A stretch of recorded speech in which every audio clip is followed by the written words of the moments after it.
Welcome to the Deep Dive. We're here to explore your sources, digging deep to pull out those key insights and sometimes surprising nuggets of knowledge. That's right. Today, we're tackling something many of us go through, moving to a new rented home. It's quite a journey, isn't it? It really is, more than just changing an address. Exactly. We're drawing on a really comprehensive guide today to unpack, not just the physical boxes, but all the practical bits and pieces around this big life event. So if you've ever felt that mix of excitement and maybe, just maybe, a little bit of dread about starting fresh somewhere new, this deep dive is definitely for you. We're hoping to cut through some of the noise. Yeah, give you that shortcut to feeling properly informed about the whole thing. Okay, so let's unpack this. What does moving to a new rented home actually mean at its core? Well, fundamentally, it's the process of relocating where you live, your main residence, to a property that you lease, not own. Right, from a landlord or landlady? Exactly. There's usually a set time period involved and definitely a financial agreement, a contract. But what's really fascinating here is why people choose to rent. It's not just one reason. Okay, so it's more than just, I can't afford to buy. Oh, absolutely. For many, it's a very deliberate, strategic choice. Think about flexibility. Ah, yes. Less commitment than a mortgage. Precisely. Buying a home locks you in, often for decades. Renting, it offers a way shorter leash. It's fantastic if you think your job might move you, or if you want to try living in different areas. Or if you're just not ready to settle down permanently yet. Early career, maybe. Exactly that. It gives you agility, freedom to adapt, without the hassle of selling a property. Plus, you're not tied to property values if the market dips. That's a really good point. What about the money side, the upfront costs? Because buying is expensive. Hugely expensive upfront. Renting typically involves much lower upfront costs, usually looking at a security deposit, maybe first month's rent, sometimes last month's too. But that's still way less than a down payment, closing costs, all those fees for buying. Miles less. We're talking potentially thousands versus tens or even hundreds of thousands. It just makes housing accessible to way more people, especially in pricey cities. Frees up cash too, right? For other things. Absolutely. Less capital tied up in bricks and mortar. Then there's the whole maintenance responsibility aspect. Ah, the leaky roof fund, or rather the lack of needing one. Exactly. Generally, major repairs, the big, scary, expensive stuff like the heating breaking down or serious plumbing issues that falls on the landlord. Which is a huge relief, not having to find plumbers or worry about massive unexpected bills. It really is. Now, it's not entirely hands-off, mind you. Most leases will say tenants handle minor things, changing a light bulb, maybe a small drain clog. Right, basic upkeep. Yes, and cleanliness, of course. The key is knowing exactly where that line is drawn in your specific lease. What counts as minor, what's major. Ambiguity there can cause problems. Yeah, I can see that. Like, who fixes a constantly running toilet? Depends on the cause, probably. Often, yes, and what the lease says. But escaping those potential huge repair costs and the time sink of managing them, that's a massive draw for renters. Predictability, peace of mind. Definitely. And what about just finding a place? Is it easier to find rentals? Often, yes. That's accessibility. In really hot housing markets, or if your financial situation isn't straightforward, finding a suitable rental can be much quicker and easier than buying. More options available, maybe? Things turn over faster. Generally, yes. The rental market can be more dynamic, more choices across different neighborhoods, sizes, price points. It helps you settle somewhere new much faster, especially if you're moving for work or study. So connecting this to the bigger picture, renting isn't just a second best option. For lots of people, it's a really practical, smart choice that fits with modern life, mobility, managing finances, less hassle. Precisely. It aligns well with demands for flexibility and reduced domestic burdens. Okay, now, when you're actually going through this, the language you use, especially in English, is pretty crucial for making things go smoothly.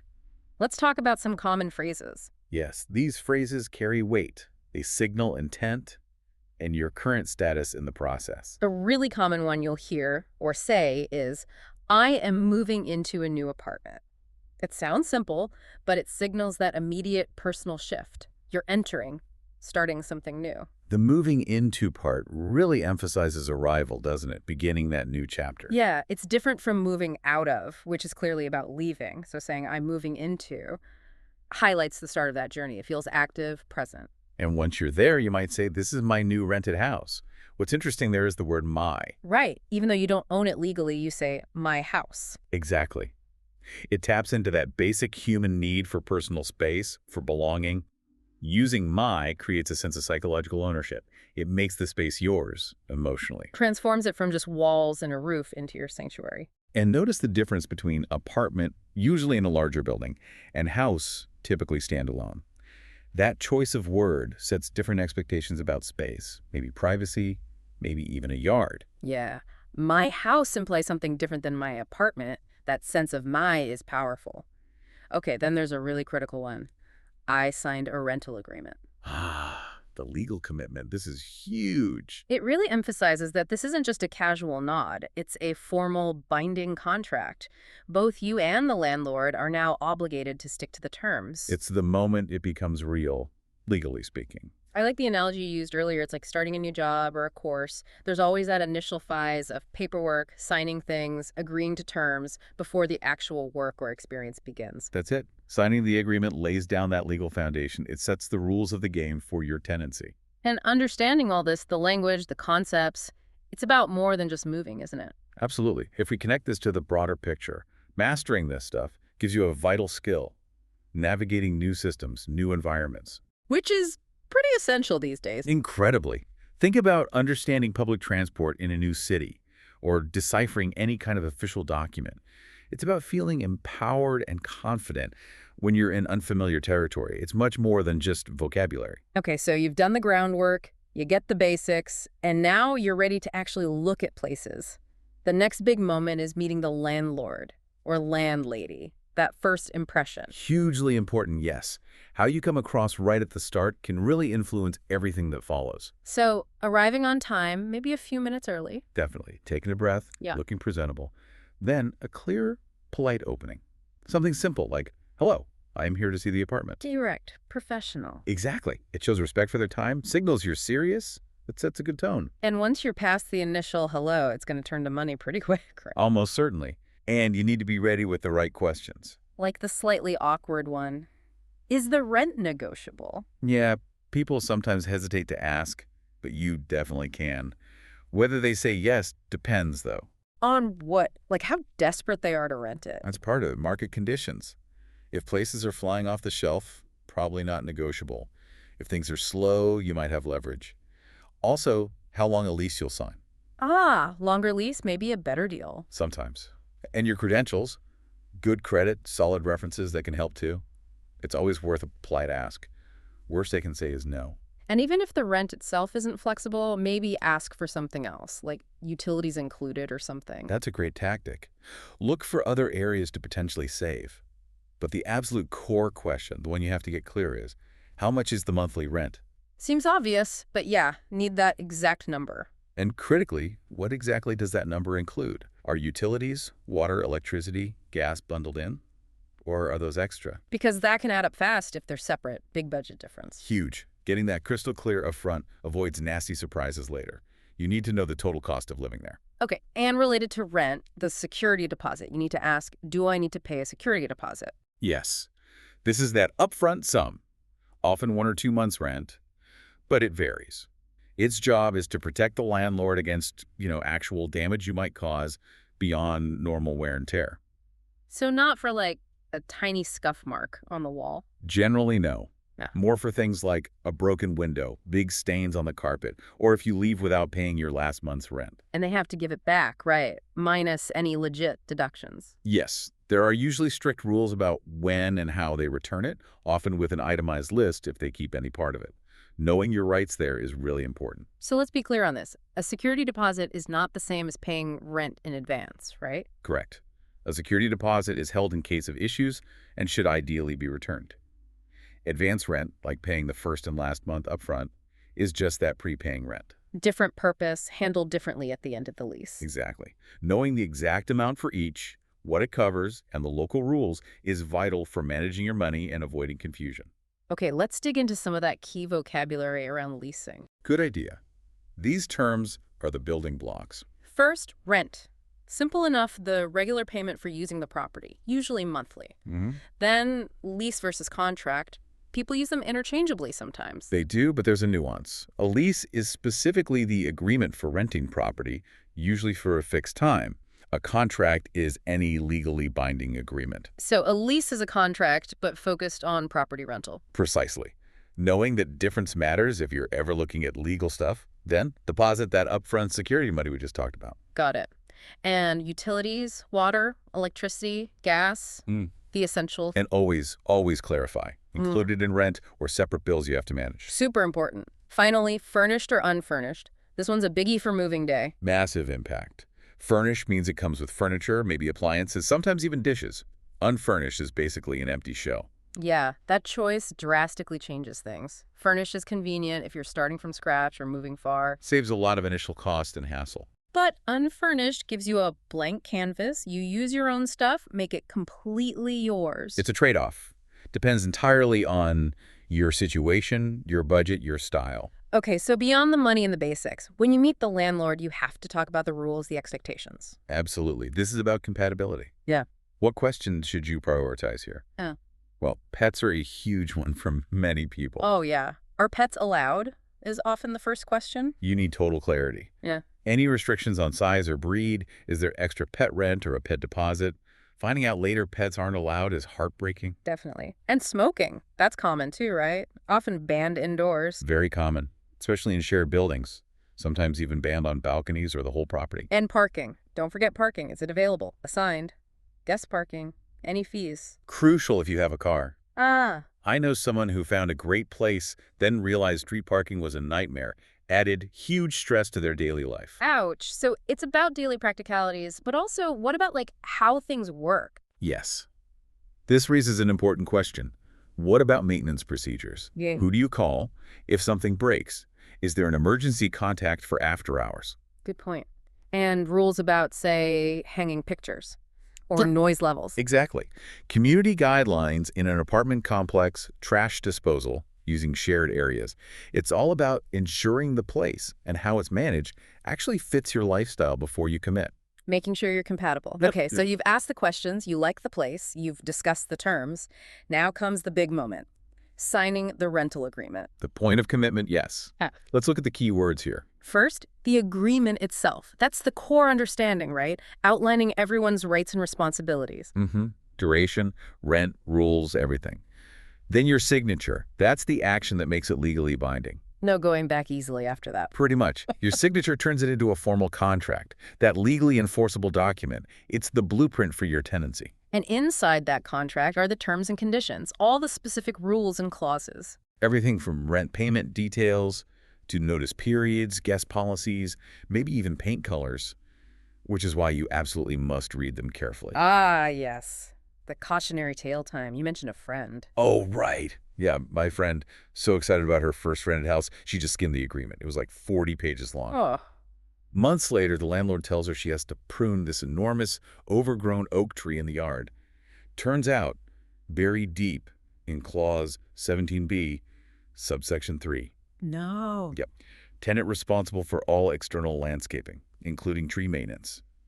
She'd never even kept a houseplant alive, suddenly facing a huge bill for a tree surgeon. Wow. That's a harsh lesson in reading the fine print. It really was. Even tiny clauses can bite you if you're not careful. So read everything. The contract also confirms the monthly rent again and any advance payment needed, like first and last month's rent. Correct. All spelled out. Now, when you're actually about to sign, those little modal verbs, can, should, must, become really important. Well, think about asking, can I sign today? That's asking about permission or possibility. But it also gives you a pause. Right. It's not rushing. And you should never feel rushed. It's okay to say you need time to review it. Maybe ask, can I take this home to read over? What's fascinating is how these verbs are like subtle negotiating tools. Asking, can I sign today, is a soft way to buy yourself time. That's smart. Never sign under pressure. What about, should I pay in advance? That's asking for guidance or confirming a requirement. If payment is needed, always clarify the method: bank transfer, certified check, and, crucially, get a dated receipt. Always. Proof of payment, essential. And must I provide ID? That addresses a necessity. Landlords must usually verify who you are. They'll likely ask for ID, proof of income, maybe references. It's their due diligence. Standard procedure to check you're reliable. Exactly. If we connect this to the bigger picture, these modals show that interplay between what you can do, your agency, and what the landlord requires, They're rules within the law. Asking these questions helps you assert your rights and understand exactly what you're agreeing to. So bottom line, before signing, number 1, I must read the contract carefully. Non-negotiable. Every single word. Get help if you need it, a friend, maybe even a legal professional for complex leases. Number 2, figure out payment logistics. I can pay the deposit tomorrow. Know the timeline, know the method, get it in writing. Absolutely. And number 3, possibly the most important, I should keep a copy of the agreement. Essential. Your own copy, physical or digital, for reference, for disputes, for knowing your rights and deadlines later on. It's your record. Here's where it gets really interesting, I think. That copy, it's basically your shield. Yeah. In any disagreement, any he said, she said situation, that signed document is the objective truth. It cuts through confusion, protects you. It's undeniable proof. It truly is the bedrock of your tenancy, your primary defense. Okay, contract signed, copy secured. Now, the physical move. Moving day. The big shift. Orchestrating chaos, basically. When you hear, the movers are here, that's the starting gun. Which means you needed to plan way ahead. Right. Booking them, packing. Months ahead, ideally, especially in busy seasons. Packing everything, labeling boxes clearly, protecting floors and doorways in both the old and new place. A checklist is your absolute best friend. And once they arrive, clear instructions are key.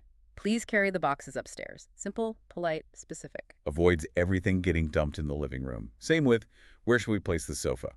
Making quick decisions helps, especially if you've roughly planned the layout. And pointing out fragile stuff. Be careful with the glass table. Labeling is crucial. Non-negotiable. Yeah. Bright, fragile stickers, clear writing.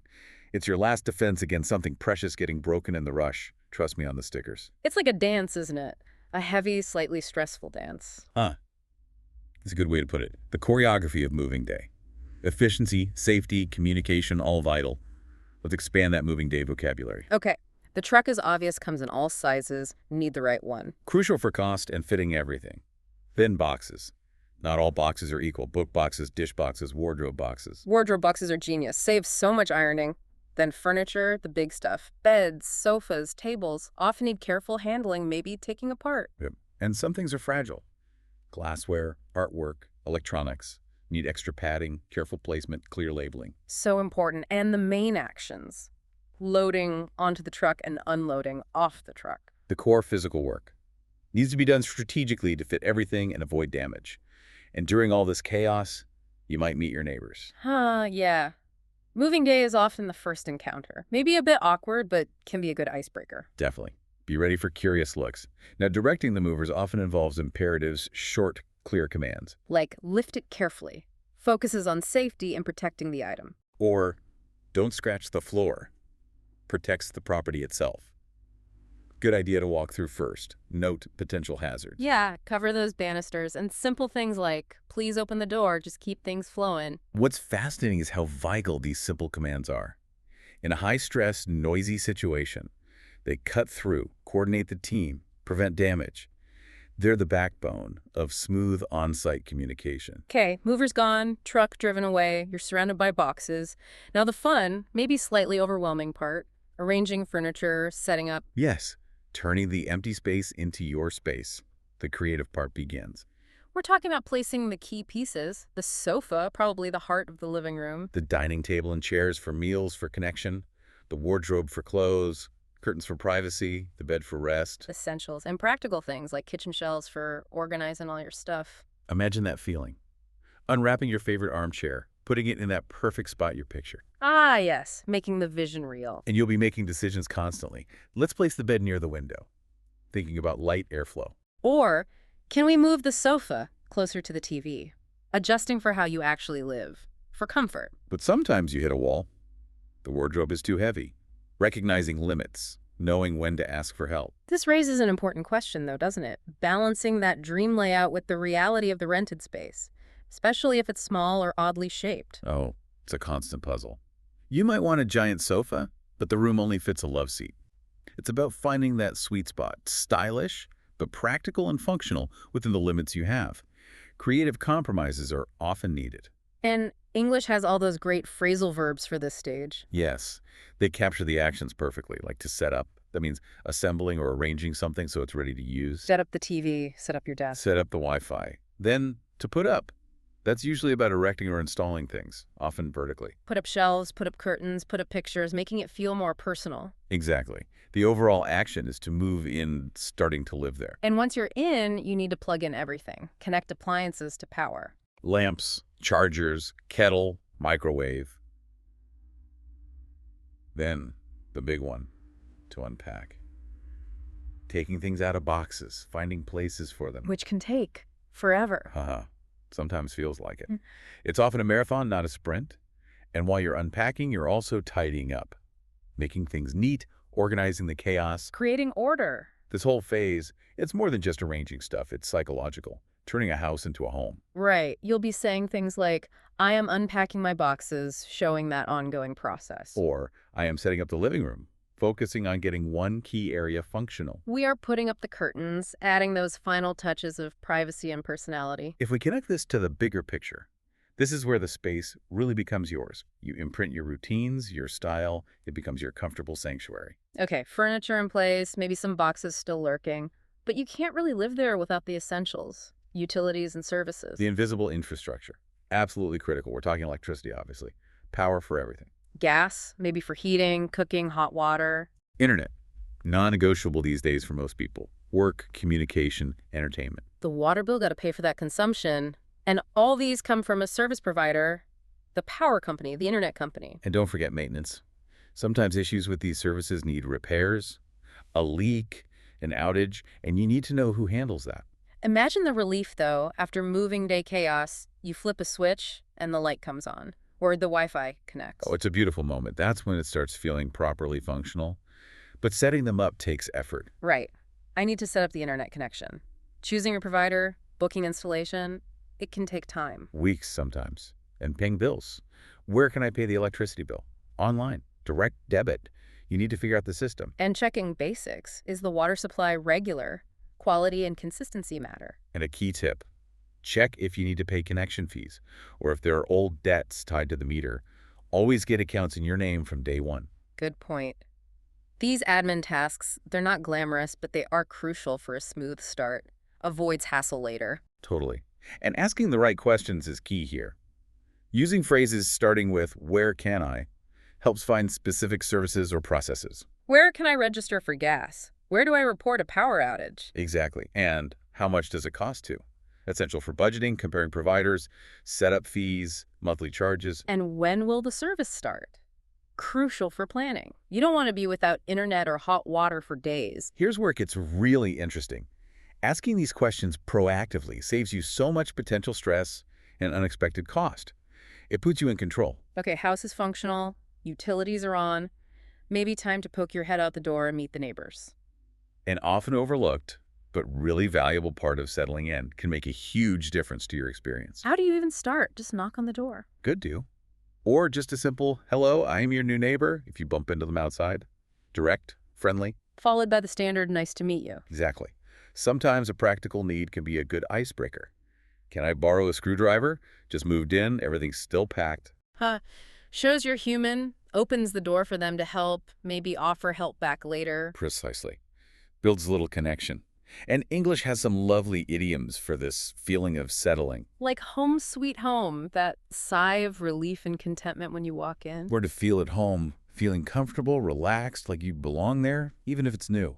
And the basic but profound, a roof over my head, just appreciating the security of having a place to live. You mentioned a nice neighbor story earlier. Oh, yeah. My first day in my current place, totally exhausted, surrounded by boxes, and a neighbor I hadn't even met brought over warm cookies. Oh, that's lovely. It was such a small thing, but instantly made me feel welcome, made me feel at home.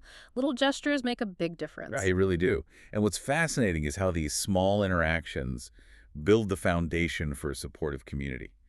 It's not just about borrowing sugar anymore. It's about trust, mutual support, knowing people have your back. Which raises an important question. How do we nurture that? How do those first polite hellos grow into real community? It's about recognizing shared space, mutual benefit, just basic human connection. Okay, so you're settled. You've maybe met a neighbor or two. Now it's just living. Daily life in the new home. The rhythm sets in, the novelty fades slightly, replaced by routine. You're doing normal things. I need to buy some groceries. Finding your local shops, stocking the fridge. Maintaining the place, cleaning the living room, taking ownership, keeping it nice, doing the laundry. Cooking dinner in your new kitchen. That feels like a real milestone, doesn't it? Using the space for everyday life. Shopping for necessities. Absolutely. This phase is the true settling in. It's where the house stops being just a new place and becomes the backdrop to your actual life. Like that simple pleasure of making coffee in your own kitchen in the morning. Those little rituals cemented. You'll find yourself doing chores. I am washing the dishes, or I am cleaning the bedroom. Just normal life. And hopefully you reach the point where you can say, I am enjoying my new home. That's the goal. Simple contentment. And grammatically, it's interesting how we talk about this timeline. Right, the tenses we use, like present continuous. I'm unpacking my boxes. Shows it's still ongoing, the process of settling. It captures that in-progress feeling. Then past simple. Yesterday, I moved to a new apartment. Marks the completed event, the milestone. Done and dusted. And the future tense. Tomorrow, I will buy new curtains. Shows planning, making future improvements, making it more you. Exactly. So you can look ahead. I will decorate my new home. Aspirations. Look back. Yeah. I moved last week. Context. And describe now. I am living in a rented house. Current status. What's fascinating is how these tenses let you paint the whole picture in the past journey, the present effort, the future plans. It gives the story depth. It really does. Allows for a rich, detailed narrative of the whole experience. Wow, we've covered a lot of ground today, seriously. From the initial search and landlord chats. Through the legal stuff, signing the agreement. The pure physicality of moving day. Setting up furniture, getting utilities sorted. Meeting neighbors, and finally just settling into that daily rhythm. It's quite the process. It truly is. And hopefully seeing how all these words, phrases, and concepts fit together helps you tell your own moving story. Yeah, it's like assembling a puzzle, isn't it? Each piece, I signed a rental agreement, the legal bit. I paid the security deposit, the money bit. I am unpacking furniture, settling in. The movers carried the boxes, logistics. I will meet my neighbors. Community contributes to the full picture. Exactly. And if we connect this to the bigger picture, being able to talk about this clearly doesn't just help your English, it empowers you practically. Lets you navigate things confidently, share your experiences. Absolutely. So we really encourage you, listening now, maybe take a moment and mentally walk through your own moving story or a future one, using some of these phrases. See how it feels. So wrapping up, what does this all really mean? Beyond the boxes and bills, what's the deeper significance of setting up a new home? Well, it often symbolizes a fresh start, doesn't it? A chance to grow, maybe redefine your surroundings, your habits. Yeah, new beginning. Which raises an important final question. How does that physical act of moving, arranging your stuff, settling in, how does that reflect those deeper human needs? You know, for belonging, for stability, for having some control over your own little patch of the world. That's a great thought to leave people with. Think about your own current place. What's the one tiny detail that makes it feel like home? How did that feeling get created? Maybe observe how others settle in, too. It's a fascinating human process, whether you rent or own. Definitely something to ponder. Thanks for joining us on this deep dive. Until next time, keep exploring, keep questioning, and enjoy making your space your own.